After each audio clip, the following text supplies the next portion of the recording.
podcast é apresentado pelo Tecnoblog.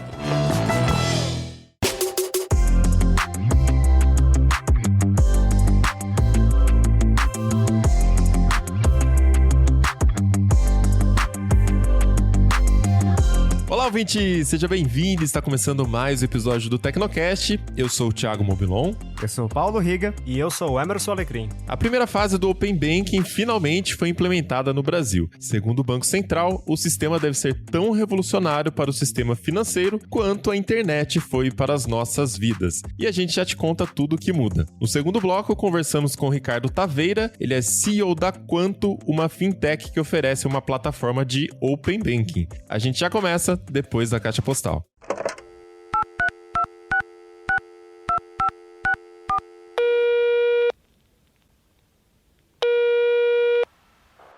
Caixa postal do Tecnocast. Você tem novas mensagens?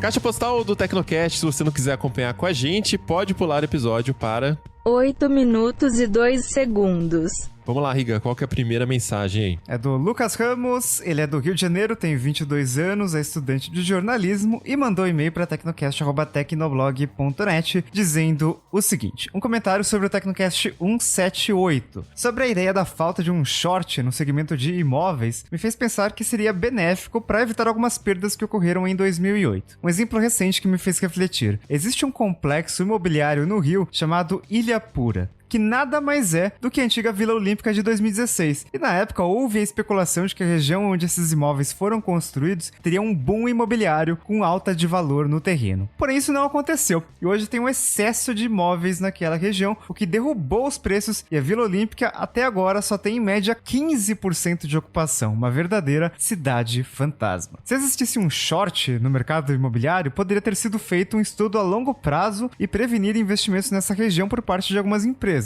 o que pra mim seria um lado positivo do short. Espero ter sido coeso na minha explicação. Um abraço pro melhor podcast das plataformas de áudio do Brasil. Nossa, obrigado. Cara, eu sou da opinião que não precisa de short pra nada, na verdade.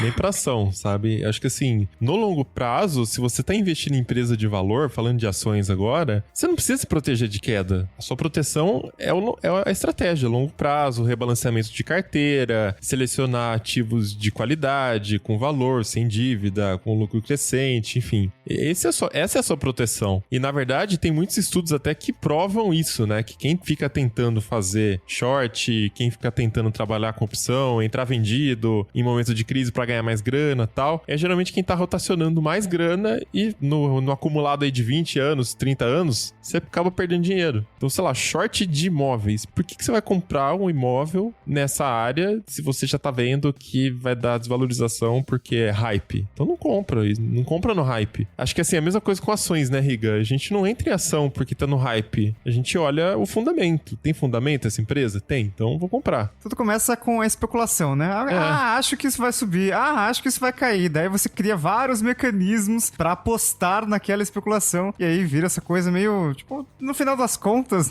nada disso seria realmente necessário se não fosse ganância de achar que vai acertar a hora certa e tal, né? E esse é o meu problema com criptomoeda, né? Que eu já critiquei tanto. E eu critico por causa disso. A fanbase que surge só quando tá batendo recorde de alta. Depois, a gente viu o hiato que foi entre 2017 e 2020. Todo mundo desapareceu, né? Então, assim, eu respeito o cara que tem estratégia, que nem o nosso último convidado, né? Do episódio 178, o Felipe, trabalha com isso. Ele trabalha numa corretora que trabalha com fundos de criptoativo e tal. Beleza, tem toda uma estratégia. Os caras não estão entrando pelo hype, né? Tem todo um fundamento ali que eles estão há anos estudando e trabalhando com isso. Então, o pessoal que já tá fazendo isso na queda, beleza, aí você respeita, mas essa galera que tá vindo agora de fanbase, que tá comprando Doge porque o Elon Musk tá tweetando, gente, vocês estão fazendo errado, isso é entrar no hype, né? Quando der merda, não culpa a falta de short, não, porque nenhum short ia te proteger disso. Próximo comentário, Vitor Gomes, ele deixou um comentário na comunidade.tecnoblog.net, diz o seguinte: Sempre quando vejo essas notícias de vazamento, fico bastante preocupado com informações que não podem ser trocadas, como a biometria. Me admiro hoje não existir nenhuma lei que imponha algumas restrições quanto ao uso de dados biométricos e eu fico bem incomodado com isso. Hoje pedem a minha biometria para absolutamente tudo. Desde conta em banco até trabalho, faculdade, celular e etc. O problema é que eu não confio nem um pouco nesses servidores onde são armazenadas essas informações e, para piorar, no caso de uma empresa onde você trabalha, por exemplo, ou fornece sua digital ou está fora. Imagine um funcionário indo contra o patrão que implementou um sistema de ponto digital que utiliza biometria? Então entramos naquela questão. Se uma empresa com focos em dados digitais, como é o caso do Serasa, poderia deixar vazar tantas informações sigilosas, imagine um mercado com foco em comida e que, por acaso, tem um sistema biométrico para funcionários com os equipamentos mais baratos que devem existir. Às vezes aparecem umas notícias de, sei lá, órgão de burocracia que, mas a gente não consegue fazer esse procedimento aqui porque a gente não tem a impressão digital do polegar do cidadão ali. Eu fico pensando, pede pros Estados Unidos, cara, eles têm todas as minhas digitais, de todos os dedos, se duvidar, até dos dedos do pé tem a porra da impressão digital, assim. Isso fica me lembrando, né, que, cara, a gente coloca a nossa impressão digital em tantos lugares, né, o banco tem impressão digital, porque você vai lá no caixa eletrônico, você coloca a mão ali, né? Então, todas as impressões digitais de uma mão estão registradas em algum lugar e você não sabe exatamente como tá armazenado ou se, qual a segurança daquele armazenamento. E essa questão do trabalho, né? De, você entra num prédio comercial e bota o dedo ali na catraca e, sei lá, né? Pra onde vai esse maldito dado? O Covid não é um sucesso à toa, né? Exatamente. E a última mensagem qual é? É do Paulo Alarcon, ele comentou na comunidade.tecnoblog.net o seguinte: pelos dados disponíveis nesse vazamento de dados, acredito que não sejam só da Serasa Experian, mas que haja dados de órgãos governamentais. Nesse caso, eu chutaria que vazaram dados também da Receita Federal por conter impostos e situação de pagamento. Sobre a questão de ter uma instituição pública para manter os dados de scores de crédito, vejo isso como uma péssima opção. Quanto mais centralizadas as informações, maior o impacto de um vazamento e maior o desejo de invadi-la. No caso americano, nem todos os cidadãos de lá estavam no sistema da empresa em questão, mas em sistemas de outras empresas que provavelmente têm uma segurança maior. Além disso, pelo histórico de governos como o próprio governo americano, vira e mexe, algum hacker consegue invadir sistemas governamentais. No Brasil, eu considero que um dos causadores desse grande vazamento foi justamente ter colocado todos os brasileiros no cadastro positivo e no Serasa Experian. Isso permitiu o acesso a dados de toda a população, e quanto maior o volume de dados e informações, e quanto mais centralizados os dados, maior o ganho com uma invasão. Curioso essa seleção de comentário, porque a gente justamente fala nesse episódio sobre se ainda faz sentido esses sistemas, né, de birô e de cadastro positivo nessa realidade com o Open Banking, né, Riga? É. Vamos aproveitar, deixa então, chamar a pauta? Vamos lá.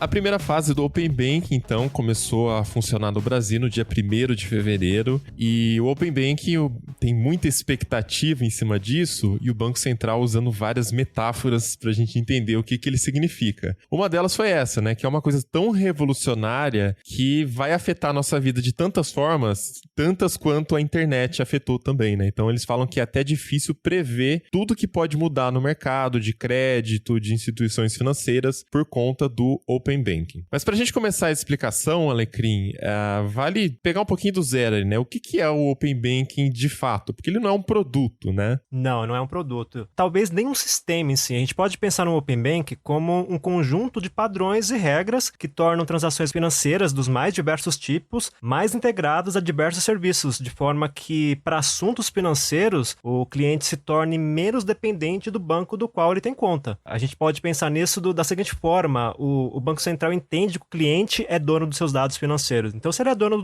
dos seus dados financeiros, em tese ele pode fazer o que quiser com esses dados, inclusive compartilhar essas informações com outras instituições quando ele percebe que isso pode ter algum benefício para ele. Então, por exemplo, suponha que a pessoa, sei lá, ela fez uma compra alta no cartão de crédito, gastou mais do que ela pode pagar naquele mês e não vai ter dinheiro para pagar a conta na íntegra. Aí o que acontece?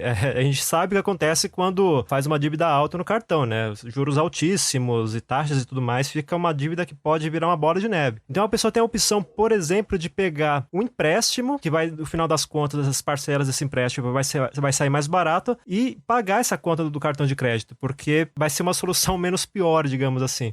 Então, no contexto do Open Bank, a gente pode pensar o seguinte: a pessoa ela pode compartilhar os dados dessa dívida e, com base em informações complementares, como o histórico de relacionamento que ela tem com o banco atual, ela pode procurar uma fintech, por exemplo, que compara custos de financeiras e assim ela consegue obter um financiamento mais barato, ou seja, a financeira vai fazer um trabalho ali de comparar os custos de taxas de juros e taxas de serviços para obter esse financiamento. Isso pode ser feito de maneira muito rápida e, dessa forma, ela consegue fazer o financiamento de um modo mais barato e menos burocrático até. Então, esse é só um exemplo do que a gente pode ter com o Open Bank, né? Por isso que eles falam, que o Banco Central fala que isso é tão revolucionário, porque isso vai afetar todos os tipos de serviço. Vai incluir cartão de crédito, vai incluir seguro, vai incluir previdência, enfim, tem toda uma gama de serviços financeiros que vão ser beneficiadas com essa nova realidade. Acho que na linguagem do ouvinte do Tecnocast, o Open Banking é uma grande API que padroniza aí todos os dados, todas as informações que circulam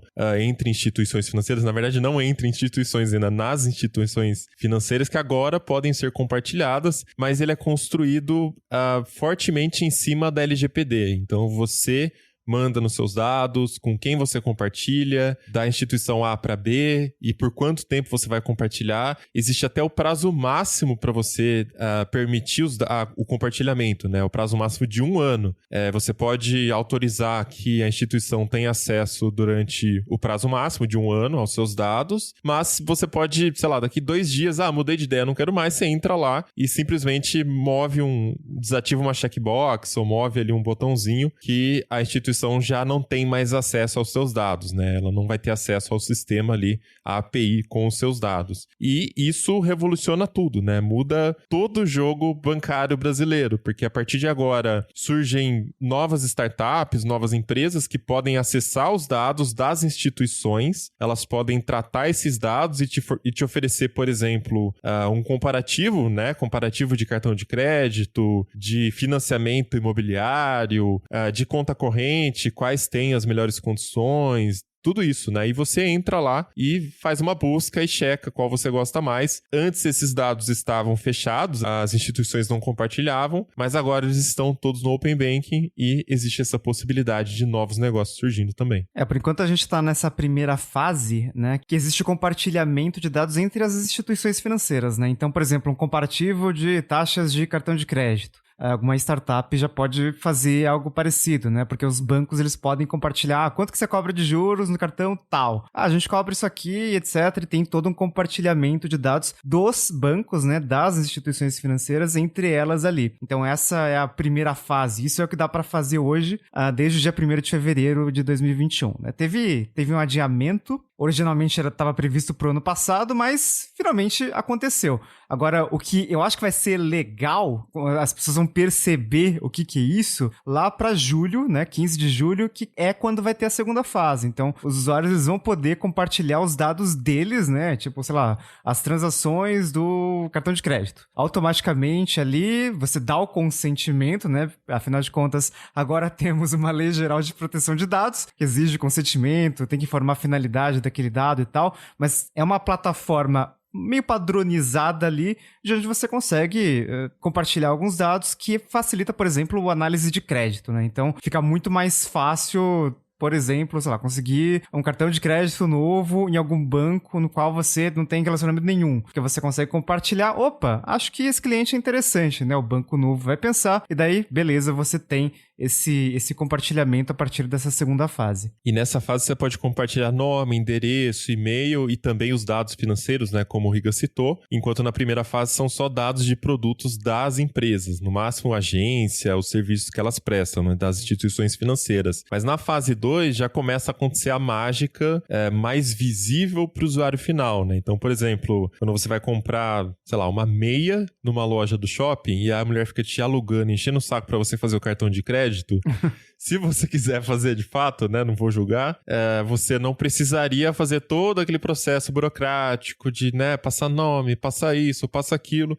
Você só daria o acesso ao Open Banking e pronto, né? O custo de aquisição para a loja é baixíssimo e para você tem a facilidade. Se você realmente queria compartilhar os seus dados, você não precisa esquentar a cadeira, né? A mulher lá no cadastro só vai pedir sua autorização pelo Open Banking. Eu achei bem interessante pontuar isso, né? Que nessa primeira fase, só dados das instituições bancárias estão sendo compartilhados. Se a gente pensar por aí, a gente percebe que o Open Banking de fato vai começar em julho, né? Na segunda fase, quando começa o compartilhamento de dados dos usuários. Mas aí, a gente tem que pensar o seguinte, vai ter o compartilhamento de dados, mas ele vai começar de uma maneira um pouco mais restrita. Aí, a partir da terceira fase, que é em 30 de agosto de 2021, que aí começa a ter um pouco mais de liberdade, digamos assim, porque aí a gente começa a ter acesso, a gente pode ter acesso ao compartilhamento de históricos de dados financeiros, por exemplo. E também é nessa fase que o cliente vai ter acesso a serviços, ele pode ter acesso a serviços de crédito ou serviços de pagamento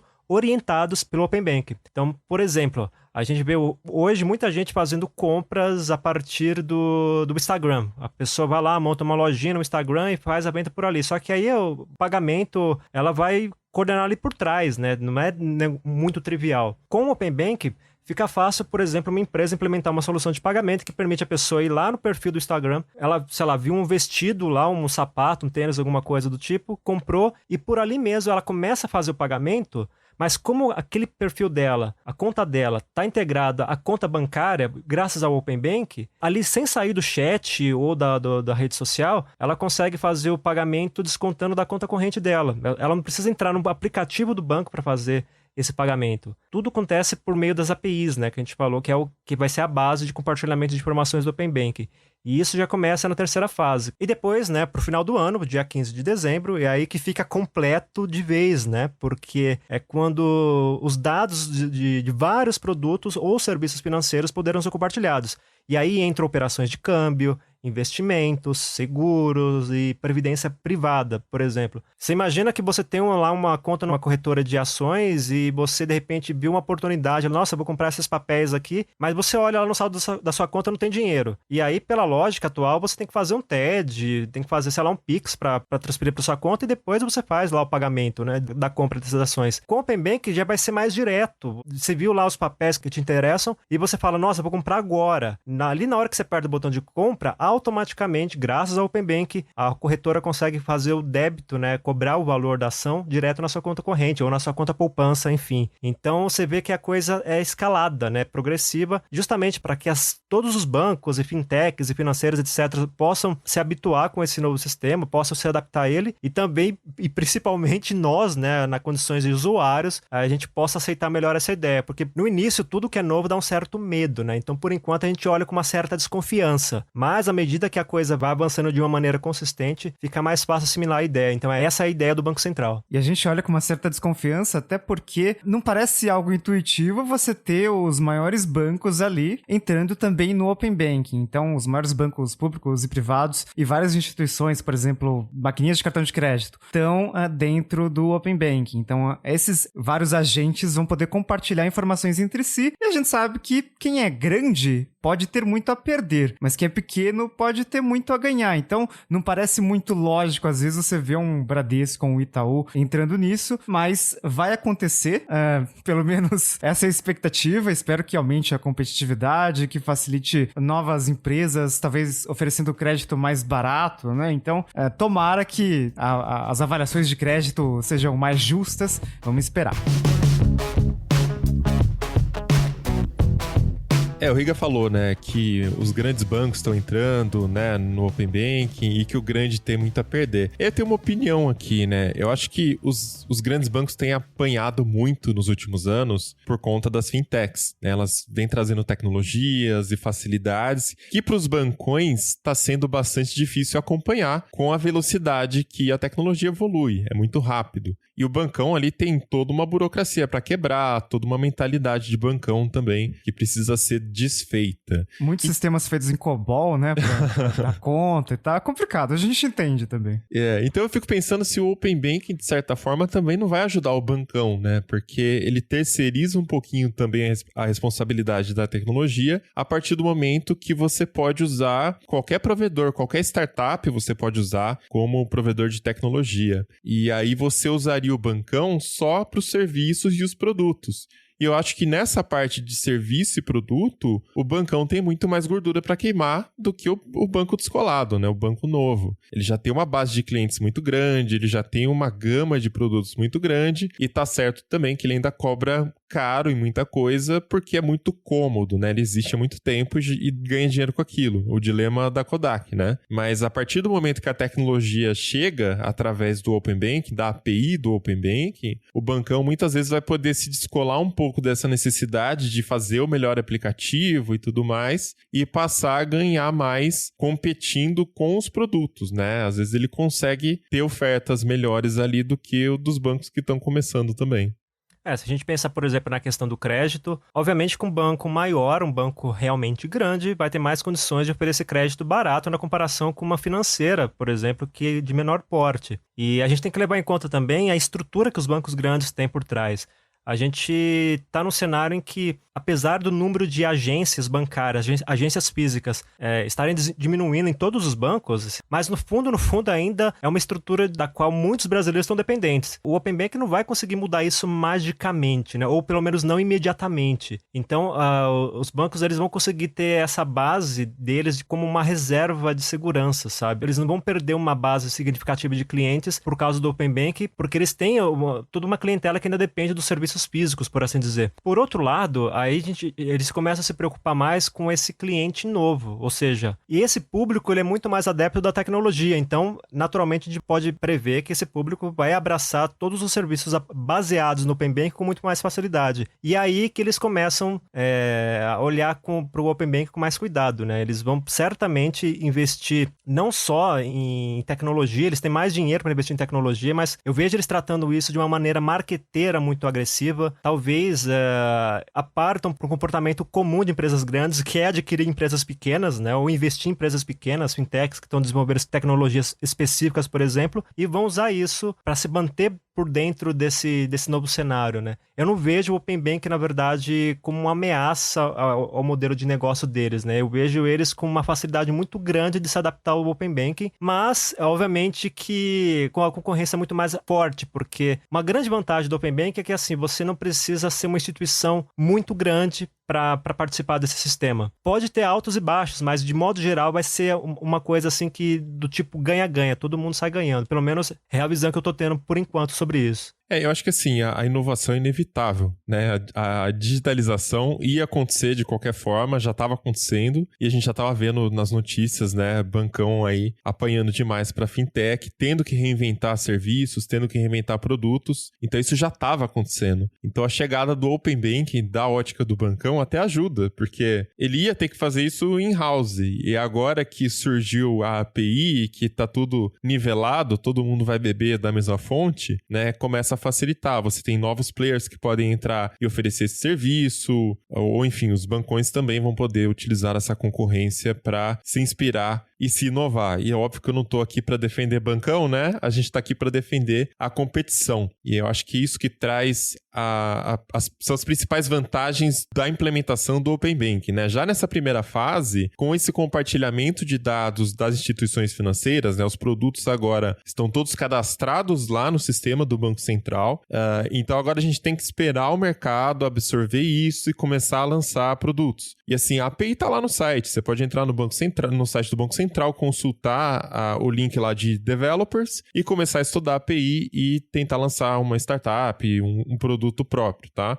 Então, comparativos de produtos, por exemplo, é uma coisa que já traz uma clareza para o mercado das instituições financeiras, né? Para os produtos que existem no mercado hoje. A dificuldade que você tinha de ter que ir no banco, falar com o gerente, enfim, alguns têm no site, outros não têm no site. Essa dificuldade já travava muito muito a competição, né? E isso, quando trava a competição, favorece o custo Brasil, né? O preço dos produtos está mais alto porque você tem mais dificuldade para comparar da instituição A com a B, enfim, é um trabalho bem maior. E agora espera-se que em algum momento, assim, muito próximo, a gente vai começar a ver vários sites exibindo produtos de todas as empresas para você comparar. Então, só aí a gente já tem um ganho de custo. Só aí já deve ajudar a baixar o preço dos produtos, por ter essa competição mais acirrada, né? Similar ao que a gente vê, por exemplo, dentro de um Mercado Livre, dentro de um marketplace qualquer, né? Então, essa primeira fase eu acho que já é muito benéfica e já está em operação. A gente só tem que esperar os players chegarem, né? E na segunda fase, quando a gente tem a parte de você compartilhar os seus dados, aí deve baixar mais ainda, deve favorecer mais ainda a questão de baixar preço também para o cliente que tem um bom histórico, né? Então, se você está tentando conseguir um bom financiamento para uma casa, para um apartamento, você não fica tão refém do banco que você já trabalha. Você pode ir, de repente, em todos os bancos que estão lá trabalhando com o Open Banking, né? Os grandes todos estão. E você vai falar, olha, acessa aí os meus dados, eu te dou autorização, o outro banco lá tá me oferecendo essa taxa de juros aqui, você cobre, né? Então você vai conseguir fazer essa competição e conseguir um financiamento mais barato. Então aí, quando a gente começa a ver de fato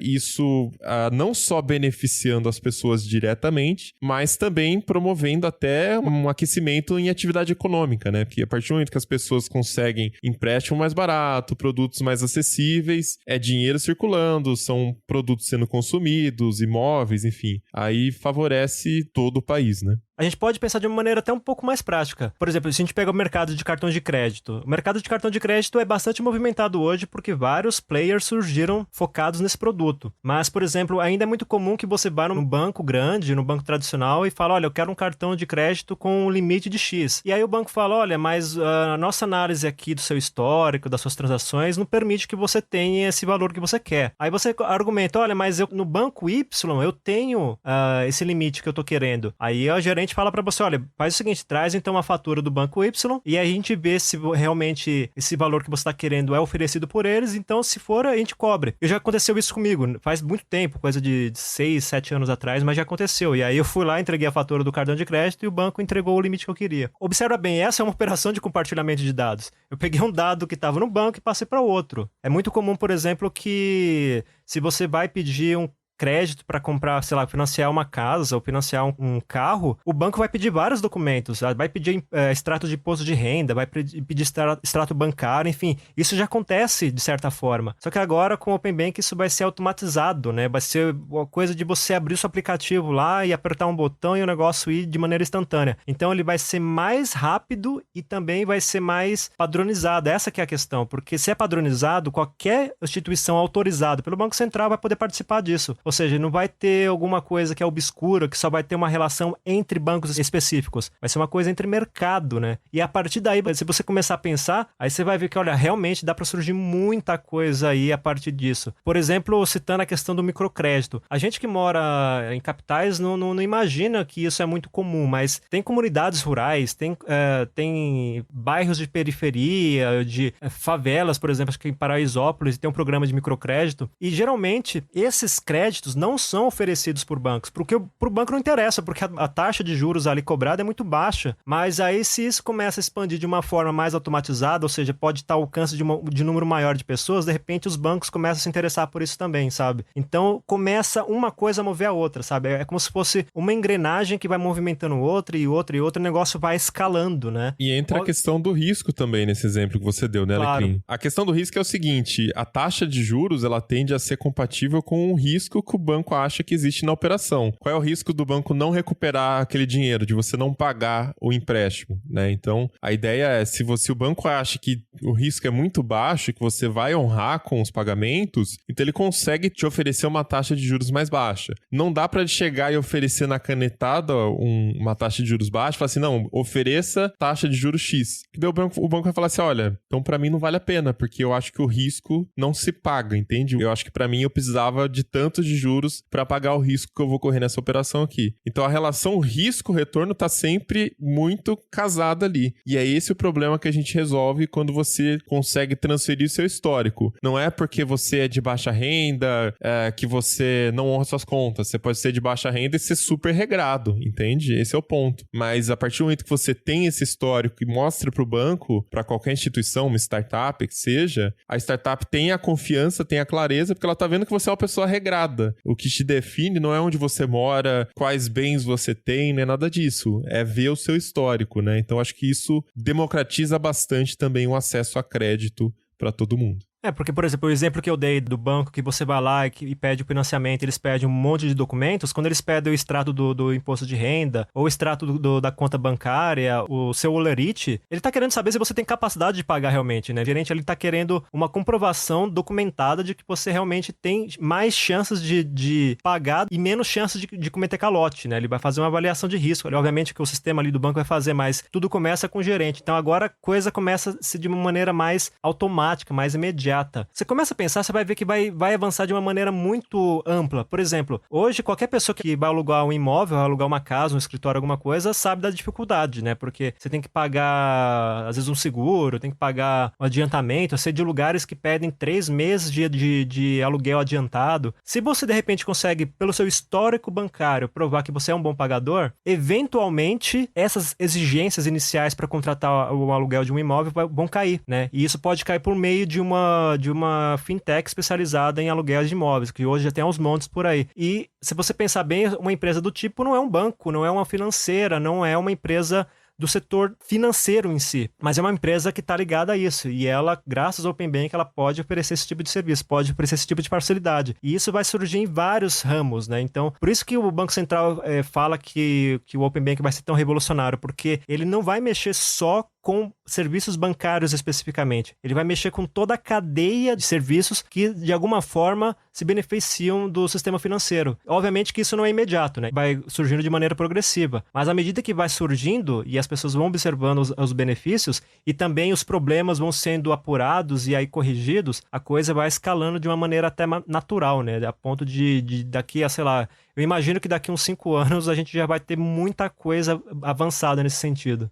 Bom, o cronograma de Open Banking está bem definido, teve uns adiamentos, mas finalmente está acontecendo. A terceira fase, então, 30 de agosto, quando a gente vai ter esse acesso maior. E dia 15 de dezembro, se Deus quiser, vai estar quarta fase, então todas as fases de Open Banking implementadas, aí já vai entrar investimentos e outros serviços além de crédito, então altas expectativas, vamos ver quando os produtos, né, as inovações vão surgir a partir daí.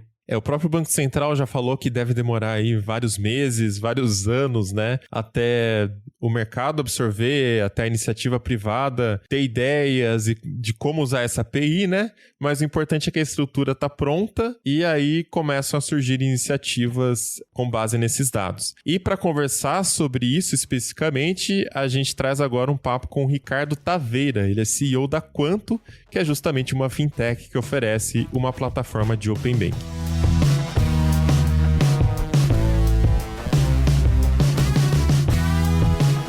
Ricardo, então bem-vindo ao Tecnocast, obrigado por aceitar o nosso convite aqui para a conversa. Obrigado pelo convite. Para o ouvinte entender melhor, explica pra gente então o que a Quanto faz e de que forma que ela conversa com o Open Banking. Bom, a Quanto é uma plataforma de Open Banking. A nossa ideia é fazer o papel de conexão entre quem são os doadores ou transmissores de dados no Open Banking e aqueles que vão consumir os dados. Na prática, isso é o papel de infraestrutura, de encanamento desse mundo novo de Open Banking. Com a gente, bancos, fintechs conseguem facilmente consumir os dados disponíveis através das APIs do Open Banking e integrar isso numa aplicação. Seja ele algo simples como um gestor de finanças, uma análise de crédito ou até mesmo um Internet Banking multibanco. Então vamos lá, Ricardo. Para começar, Open Banking, né, esse termo super legal em inglês, o que muda pro consumidor final ali, né, pro usuário ali que tem conta no banco, que tem um cartão de crédito, etc. Porque pros bancos a gente tem uma mínima ideia, né, você tem um compartilhamento de dados, mas que benefícios, né, o que muda para quem tá ali na ponta? Olha, vamos dar 2 exemplos que eu acho que ajudam a tangibilizar isso bem. De um lado, vamos pensar em aplicativos e aquilo que a gente usa todo dia para acessar o banco, nosso Internet Banking. Após o Open Banking, o usuário vai ter livre escolha entre o seu banco e o seu Internet Banking. Na prática, significa que se você gosta do Internet Banking de um banco, mas você gosta da tarifa de conta do outro, você vai poder acessar o seu Internet Banking favorito e dentro dele acessar as contas de todos os outros bancos. Então, significa que da mesma maneira que a gente escolhe o nosso programa de e-mail, mas a caixa postal de correio de e-mail é sempre a mesma, a gente vai poder também escolher o programa que a gente usa para acessar o nosso banco. E isso é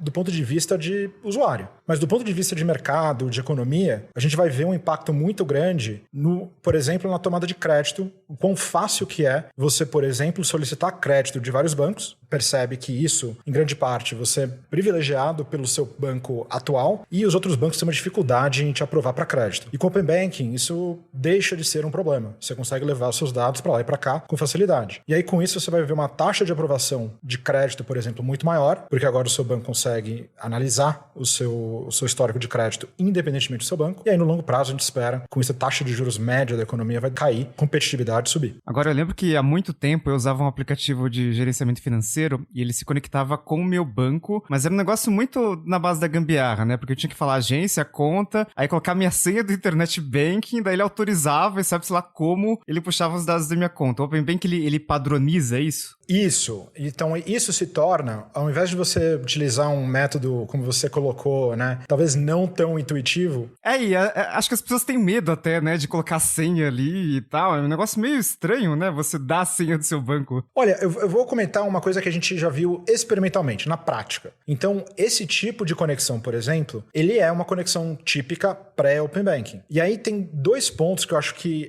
ajudam a ilustrar, né? O quanto que a gente se sente confortável ou não. De um lado, você conectar isso no aplicativo para ter uma gestão financeira pode ser super legal, mas isso não é a diferença entre você ter uma taxa de juros menor, entre você pagar centenas ou até milhares de reais ao longo da vida de um empréstimo para mais ou para menos. E essa é a grande diferença. Quando a gente tem, por exemplo, um benefício tangível, olha, essa vai ser a diferença entre você receber uma proposta de crédito para financiar sua compra da sua casa ou não, claro que a gente vai se sentir muito mais à vontade e incentivado para compartilhar esse tipo de dado. Paramos para pensar que hoje, quando a gente vai pegar um empréstimo num banco, poxa, eles sempre pedem o nosso IR, outros dados também que são sensíveis. Pós-Open Banking, isso vai ser de uma maneira muito mais segura e amigável para o usuário final. Ô, Ricardo, eu tenho uma dúvida que é, assim, né? Quando a gente tá falando do digital, é muito difícil você garantir que alguém não guardou uma cópia dos seus dados, né? Você pode falar assim, beleza, o sistema, ele perde o acesso aos dados, mas o que garante que uma instituição, às vezes, não fez alguma coisa errada ou alguém dentro da instituição não pode ter pego aqueles dados ali, sei lá, tirado uma foto ou feito alguma base de dados ali secreta com os dados dos clientes? Como que isso é feito? Olha, esse problema já existe hoje. Se a gente parar para pensar, quando a gente vai solicitar crédito, como eu comentei, compartilhar, por exemplo, o nosso IR para o gerente do nosso banco, a gente tem um relacionamento de confiança com esse gerente. A gente tem um relacionamento de confiança de que ele vai fazer a coisa certa com aquele dado e ajudar a gente a ter aprovação para obter aquele empréstimo. Aqui, isso não é nada de diferente, só que digital. E, na verdade, até melhor do que esse exemplo offline, onde a gente talvez está mandando por e-mail, ou às vezes até entregando um extrato impresso ou um IR impresso, que pode até a gente perder no ônibus no caminho do banco. Aqui no mundo digital, tudo é muito mais rastreável. Então, independentemente, primeiro, de com quem que você quer compartilhar, a cadeia de custódia, quem que tem acesso a esses dados ao longo do caminho, pós-Open Banking, ele é muito mais clara e rastreável. E aí a segunda coisa que a gente precisa pensar pós-Open Banking é que o usuário vai ter muito mais controle sobre o que acontece com esse dado. Então, hoje, eu não posso até posso bater na porta do meu gerente e pedir meu IR de volta depois de ser aprovado. Na prática, a gente não faz isso. No Open Banking, especialmente com o LGPD, o usuário vai poder entrar e controlar quem que tem acesso aos dados dele e poder revogar esse consentimento a qualquer momento. Então eu perguntei justamente por isso, né? Você consegue entrar ali e transferir seus dados para outra instituição. Vamos supor, eu tenho na instituição laranjinha, eu tenho uma conta, aí eu vou tentar um crédito, alguma coisa na instituição vermelhinha, e aí eu não tenho meu histórico, né, na segunda instituição. Eu vou lá e autorizo que a instituição vermelhinha tenha acesso aos dados que estão na laranjinha, portanto, ele vai me conhecer instantaneamente, consegue me dar produtos específicos, uma taxa de juros customizada, enfim, um financiamento que às vezes eu não ia conseguir aprovação. Acho que essa é a parte mais interessante do Open Banking. Mas como eu garanto que, de fato, depois que eu transferi e desliguei a chavinha, a primeira instituição, de fato, não tem uma cópia dos meus dados? Isso aí é puramente pela legislação? Acho que a dúvida é essa. Ou, na parte técnica, existe alguma coisa que impede isso, que não permite essa cópia? Olha, hoje você já tem um mecanismo que é previsto em lei para você poder pedir, solicitar a revogação dos dados. E isso é por conta da LGPD, não é nem uma questão de Open Banking. Muito pelo contrário. O Open Banking está dando uma infraestrutura muito mais confiável para você garantir que essa solicitação foi encaminhada. Onde hoje você não tem um padrão central de como você fazer isso de acordo com a LGPD. Então, nesse sentido, eu diria que o Open Banking está colocando um pouco mais de estrutura e assertividade por trás desses mesmos mecanismos que a LGPD já garante que é de direito. Mas você encostou num ponto até mais interessante, que você comentou sobre compartilhar com um banco ou com 2 bancos. O que acontece quando você compartilha com 5 bancos? Se a gente quiser um mercado de fato competitivo, então a gente tem que facilitar para o usuário que ele compartilhe esse dado para mais de uma instituição, para a gente poder comparar taxas, por exemplo, mas ao mesmo tempo a gente precisa entregar o ferramental para o usuário poder revogar tão facilmente quanto ele compartilhou com 5 bancos. E isso é um dos papéis que a Quanto também desempenha, de permitir, por exemplo, que não importa qual conta que você quer conectar e não importa qual banco com quem você quer compartilhar, você como usuário tem um painel de controle central para poder fazer a gestão da sua privacidade, do seu consentimento. Mas por esse painel eu consigo, por exemplo, ver todos os bancos que têm acesso a algum dado meu e pela Quanto eu conseguiria desativar isso? Isso, dos bancos que utilizam a Quanto para poder compartilhar dados e poder receber dados, você vai poder ver através de um painel central da Quanto sua privacidade e controlar quem que tem acesso ao quê e revogar, inclusive. Ou até mesmo renovar, se for o caso. Entendi, porque a minha dúvida é a seguinte, né? Eu tô com 35 anos, não sou tão velho, mas também não sou tão novo mais. E nessa condição de blogueiro aí, jornalista, eu já criei conta em 200 milhões de instituições, eu nem sei quais, pra falar a verdade. Então, se eu sentar hoje e falar assim, peraí, deixa eu ver quem tem algum dado meu, eu já não faço ideia, né? Em quais lugares eu já tenho conta também. E eu queria, por exemplo, ter um sistema central, do Banco Central mesmo, não sei, do Open Banking, pra entrar e falar assim, olha, todas essas empresas aqui têm acesso a algum tipo de dado seu, porque você criou conta, em algum momento ficou um histórico seu lá, e eu poderia ali ir clicando e apagando e desativando e tal. E aí a minha dúvida era essa, né? Se pela API pode chegar de repente um player no futuro, ou a própria Quanto, não sei, e falar assim, olha, você nos autoriza, a gente vai lá, checa pra você quais empresas têm acesso aos seus dados, e aí você pode desativar, né? Seria tipo um serviço, né? Oferecer esse serviço de dados aí. Se essa é a sua visão de futuro, posso dizer tranquilamente que o futuro já chegou. É isso que a gente faz hoje já na Quanto, permitindo que você compartilhe seus dados com bancos, fintechs, entre outros, e você pode entrar em quanto.app, se você é um usuário, e fazer a gestão desse consentimento. Isso já acontece hoje. Agora, a gente quer que isso seja adotado pelo mercado como um todo, não só por aqueles que são parceiros da Quanto. E aí tem várias maneiras diferentes de a gente fazer isso. Se pega a Índia, por exemplo, a Índia fez um padrão nacional de privacidade de dados e implementou isso, seja para o Open Banking, seja para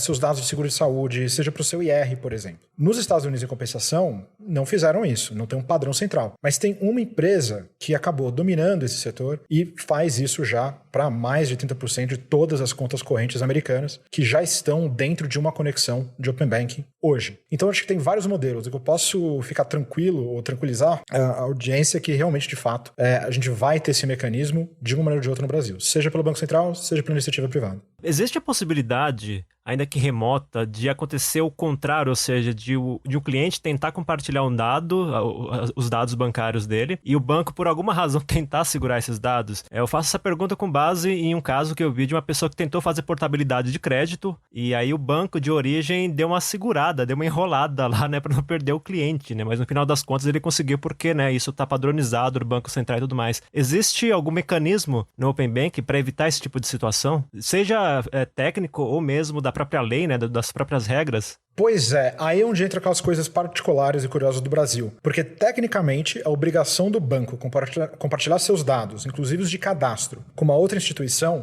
é até bem mais antiga do que de portabilidade de crédito. Ela existe, acho que foi uma circular do Conselho Monetário Nacional desde 2006. É algo super antigo. Mas é uma daquelas coisas que não pegaram. Então, na prática, o direito já existe. Mas agora, o que a gente está construindo como mercado e como país é, de fato, um arcabouço, uma infraestrutura para você garantir que esse compartilhamento seja, ao invés de você ligar para o seu gerente e ele te mandar um fax, que seja, de fato, alguma coisa que seja muito mais parecido com um login com rede social. 2 cliques e você dá o consentimento e assim esse dado é compartilhado. Eu acho que vai ser muito difícil, dado o ímpeto do Banco Central, de realmente um banco conseguir segurar isso. E de qualquer forma, a gente pode pensar que se tiver algum problema do tipo, no fim das contas, o usuário pode recorrer ao Banco Central, como pode hoje, né? Em qualquer tipo de problema que ele tiver com o banco, não? Exato. Inclusive, a gente tem várias esferas, né? A gente pode falar com o saque do nosso banco e, se a gente quiser escalar o problema, a gente tem até a ouvidoria, que é uma instância superior dentro do próprio banco que o Banco Central pediu para os bancos, obrigou os bancos, acho que não pediu nesse caso, para de fato implementar. E se isso não bastar, você pode ir direto para o Banco Central e fazer essa reclamação. De uma maneira ou de outra, a gente entende que as obrigações das instituições vão ser consistentes dentro do Open Banking. Você também vai ser obrigado a compartilhar e você vai ter todas as regras de acordo e todos os ônus e incentivos para você fazer a coisa certa. Agora, toda essa história de laranjinha e vermelhinho e essa competição entre os bancos, me lembra que, há quanto, né, vocês divulgaram o Series A, levantaram lá os 15 milhões de dólares, e essa rodada, uma coisa muito peculiar é que foi liderada por Bradesco e Itaú. E aí eu fico pensando assim, qual que é o sentido dos 2 maiores bancos privados estarem juntos investindo, né, na startup? E é ruim pra eles, porque qual que é o interesse deles? Porque eles já são os maiores, né? Então eles talvez não tenham muito a ganhar, pelo menos nessa primeira olhada rápida, assim. Qual que é o interesse desses 2 bancos no negócio de vocês?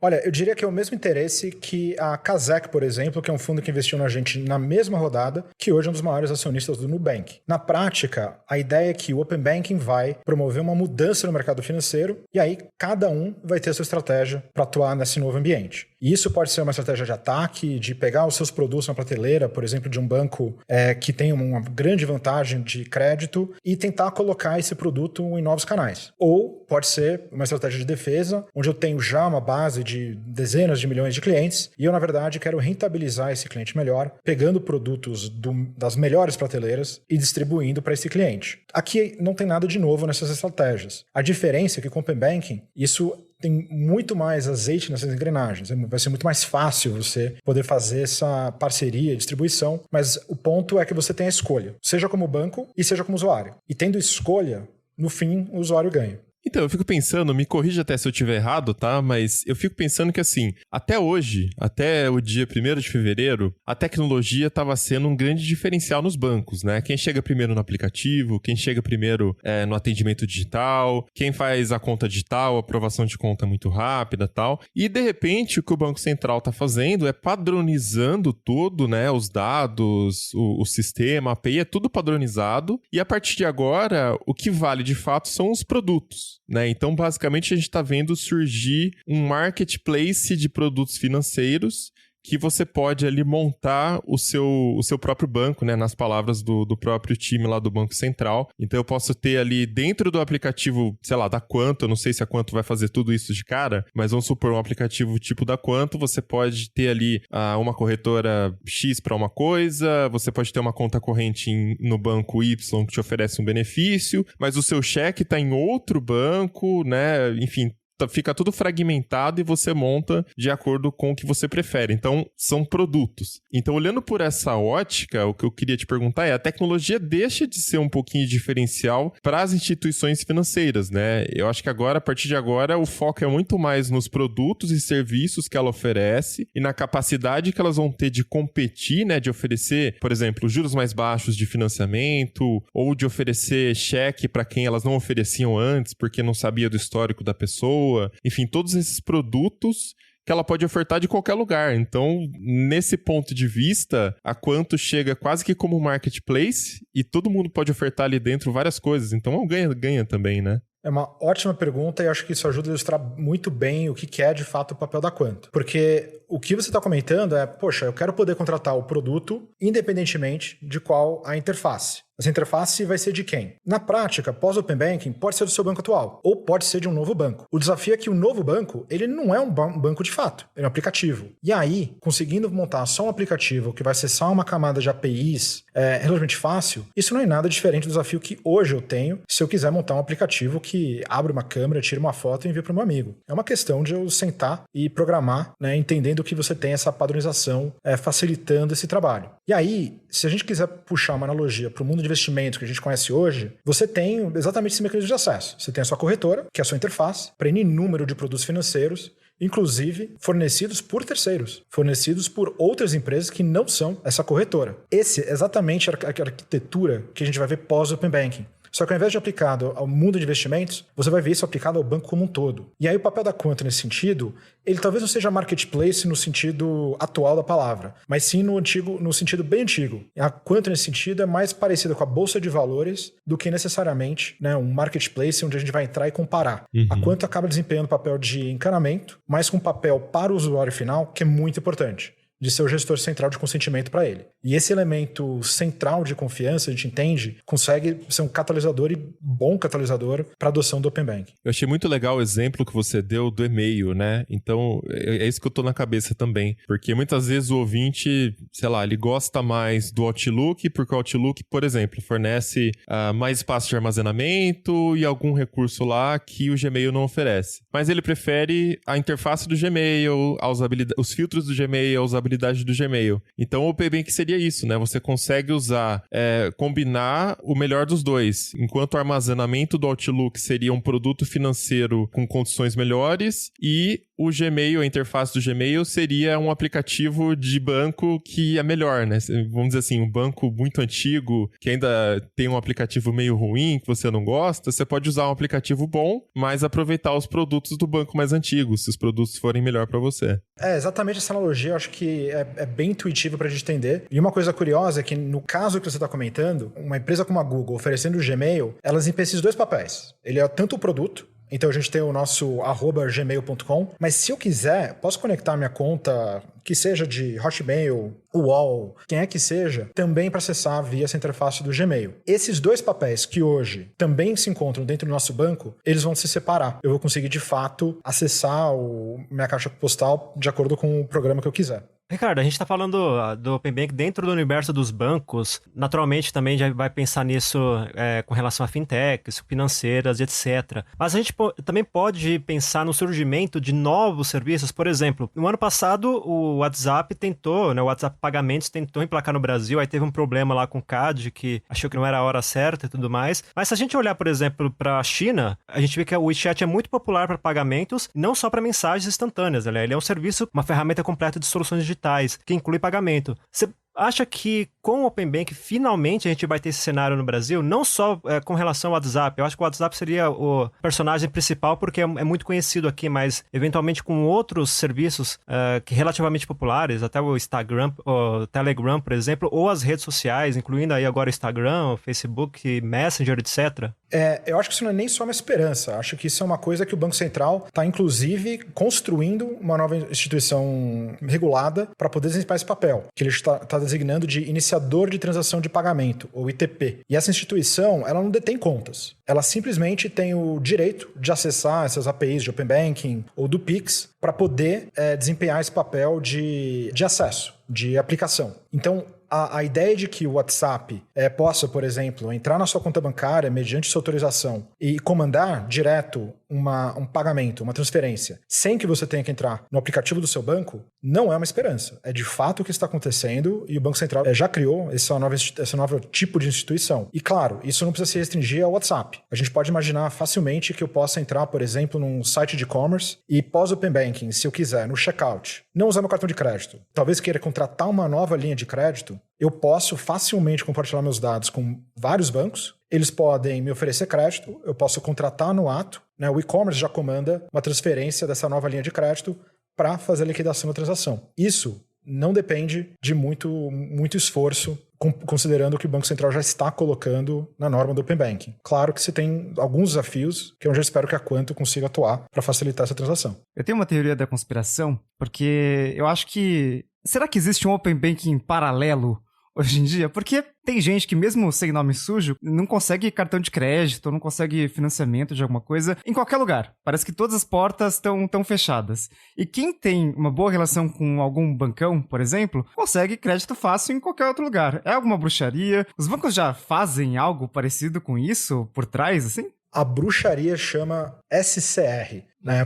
Ou a versão para o usuário final se chama Registrato. É um sistema que você consegue entrar no Banco Central e ver exatamente quais contas que você tem aberto, em quais bancos. Inclusive é uma ótima dica para quem está escutando, para ver se alguém não abriu uma conta tentando fraudar com seu nome, por exemplo. É um sistema de livre acesso, não é pago, você pode acessar no site do próprio Banco Central. Mas onde para o usuário, por exemplo, você consegue ver todas as suas contas e você consegue ver quem te ofereceu crédito, do outro lado, os bancos também acessam o sistema. E eles conseguem ver quais as linhas de crédito que você recebeu, mas eles não veem de quem estão vindo essas linhas de crédito. Então isso já é meio caminho andado para os bancos conseguirem ter esse dado, e foi uma das ferramentas principais para a gente poder ter um avanço na disseminação de crédito no Brasil. A diferença agora é que com o Open Banking você consegue, por assim dizer, dar nome aos bois. Então você consegue saber onde que você tem limite de crédito. Inclusive a gente entende que isso traz muito mais competitividade, porque, como você mesmo comentou, se eu tiver talvez uma grande instituição já me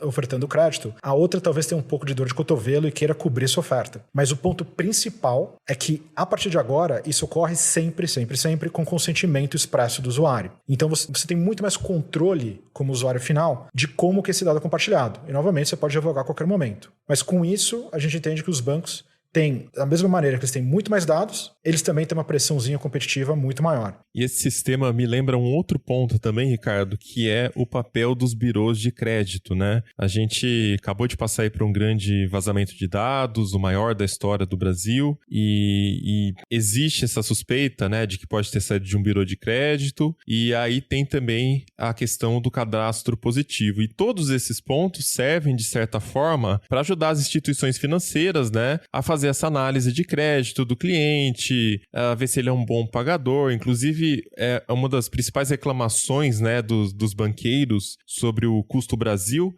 que é isso, eles estão meio nas cegas, eles não sabem se o cliente é um bom pagador, então o custo do crédito é muito alto, porque ele não sabe de quem que ele vai tomar calote, logo ele tem que cobrar um valor muito alto. Então isso me leva para esse ponto, né? O Open Banking vem para resolver isso, os dados viram das pessoas, você está no controle, por quanto tempo você compartilha com o banco, quais dados você compartilha, isso resolve esse problema. O banco, mesmo sendo uma instituição que você nunca foi na sua vida, de cara ele pode ver seu histórico e falar, não, tudo bem, você é um bom pagador, você não tem dívida e tal. Aí, a minha pergunta é, ainda faz sentido a questão dos birôs de crédito ou o cadastro positivo? A gente ainda precisa desses instrumentos com o Open Banking? É uma boa pergunta, e a resposta é sim e não. Então, ela é não para a segunda pergunta. Na minha visão, eu acho que o dado do cadastro positivo ele acaba se tornando muito menos interessante para quem está querendo conceder crédito. E aí talvez eu queira puxar a sardinha um pouco para o meu lado, mas eu, pessoalmente, Ricardo, sou um péssimo pagador de conta. Eu sempre atraso religiosamente minhas contas 1 ou 2 dias.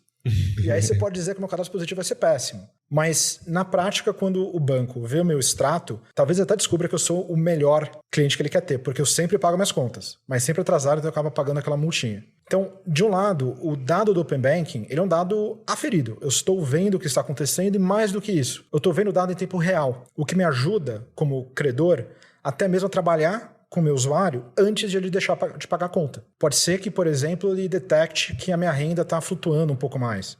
E ele pode tentar proativamente me ajudar. Olha, vamos reduzir sua parcela de pagamento e dilatar um pouco o prazo. Mas esse é um tipo de atividade que, com o dado de Open Banking, se torna muito mais fácil um banco trabalhar com o usuário para ajudar ele. Do outro lado, né, respondendo a sua pergunta sobre os birôs, olha, tem dado muito novo vindo. Quando você tem sempre mais dados, você tem mais oportunidade, mas também tem novos desafios. Pensa que um banco tradicional brasileiro nunca viu um dado de outro banco. E ali, eu digo assim, banco tradicional, digital, ninguém nunca viu ou está acostumado a fazer análise de crédito com dados de outros bancos. Então, você tem que construir algum mecanismo para que os birôs possam trazer sua inteligência, mas sem que eles tenham acesso aos dados que o Banco Central, pelo menos inicialmente, definiu que eles não terão acesso. E aí você tem a tecnologia para ajudar a solucionar esse desafio. Mas no fim, quanto mais cérebros a gente tiver ajudando os bancos a interpretarem esses dados, eu acho que melhor para o usuário final também. Ah, entendi. Você diz ter uma tecnologia tipo um Analytics,